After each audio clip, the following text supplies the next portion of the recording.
Yet another ex-CIA director comments on UFOs and shares a paranormal story.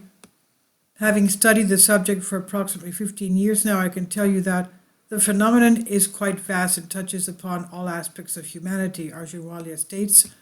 For anybody who has heavily researched the evidence behind paranormal phenomenon, it's common that hearing about other paranormal phenomenon is simply normal. After all, the evidence does suggest paranormal events happen all the time. Culture simply has not caught up to realizing how normal these events are. Those who recognize how normal these events are include scientifically minded people like Dr. Jessica Utz, former chair of the Department of Statistics and professor at University of California, Irvine. Quote, "What convinced me was just the evidence, the accumulating evidence. As I was working in this field and I got to see more and more of the evidence, I visited the laboratories even beyond where I was working to see what they were doing, and I could see that they had really tight controls. And so I got convinced by the good science that I saw being done. And in fact, I will say, as a statistician, I've consulted in a lot of different areas of science.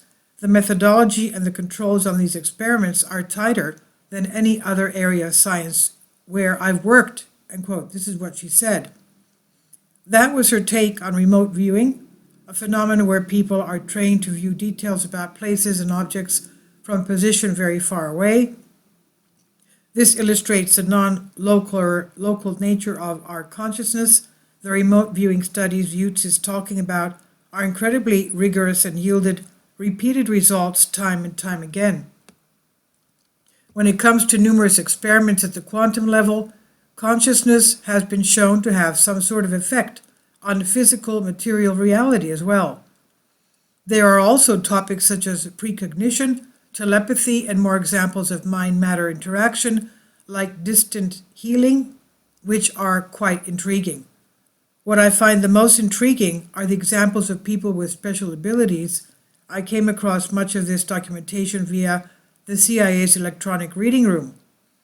Examples of children and people with psychokinetic ability, able to break through spatial barriers by teleporting small objects in small containers from one location to another, perform paranormal writing, and more, all done under controlled double-blind conditions. When it comes to the topic of UFOs, they're going mainstream with extreme legitimacy as well. This has many people concerned that mainstream media and government disclosure will result in perception manipulation regarding the phenomenon. Many long-time researchers feel we will get a sanitized version of disclosure.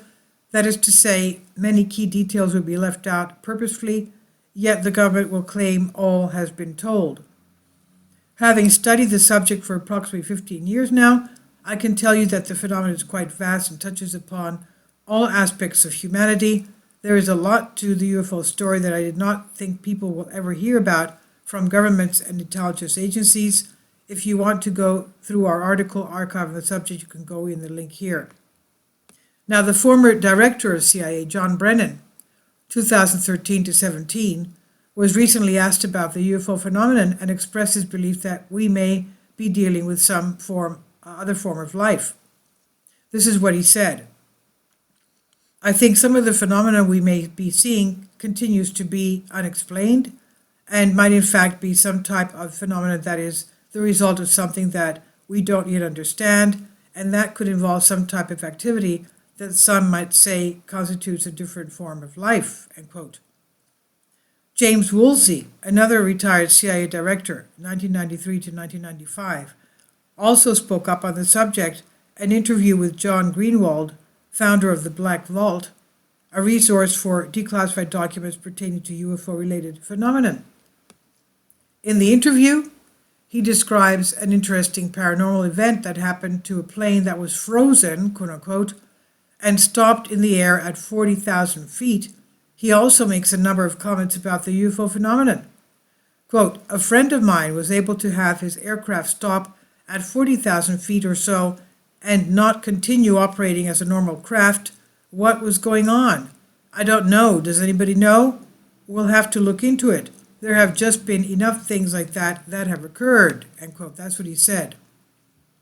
Why this is important. Paranormal phenomenon and the study of parapsychology has the potential to create a major paradigm change for humanity. In fact, it's happening right now. We're living in it, and part of this phenomenon involves non-material science. I believe this field represents the next scientific revolution and will push humanity to open up to a broader view regarding the nature of reality, who we are, and how we relate to our universe. There is still so much we have to discover. The UFO extraterrestrial phenomenon is not even the tip of the iceberg. There is so much more to learn, and it's my hope that the phenomenon itself somehow sparks humanity to ask itself deeper questions about the human experience and why we live the way we do, when we have the potential to do so much better and create a planet where all life can truly thrive. Again, this is also my belief that mainstream media and government may try and shape the perception of the masses when it comes to this phenomenon, as they do with so many other topics. Many decades ago, the mentor of Wernher von Braun, Hermann Oberth, the founding father of rocketry and astronomics, known as the father of spaceflight, stated his belief that, quote, flying saucers are real and they are spaceships from another solar system, end quote. He went on to say that, quote, I think that they possibly are manned by intelligent observers who are members of a race that may have been investigating our Earth for centuries, end quote. He wrote these words in Flying Saucers Come from a Distant World, the American Weekly, October 24, 1954.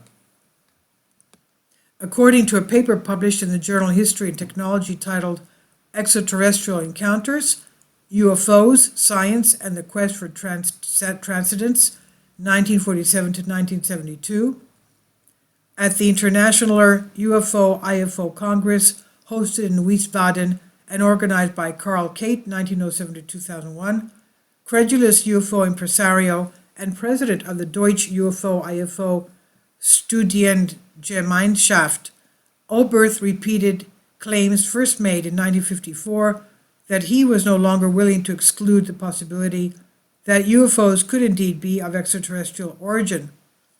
Having examined all existing arguments, Oberth proclaimed in front of many hundreds of people who apparently believe that the Earth has been visited by emissaries from outer space, as the Times wrote, that he was now convinced that flying saucers were very real and carrying visitors, extraterrestrials that is, from outer space.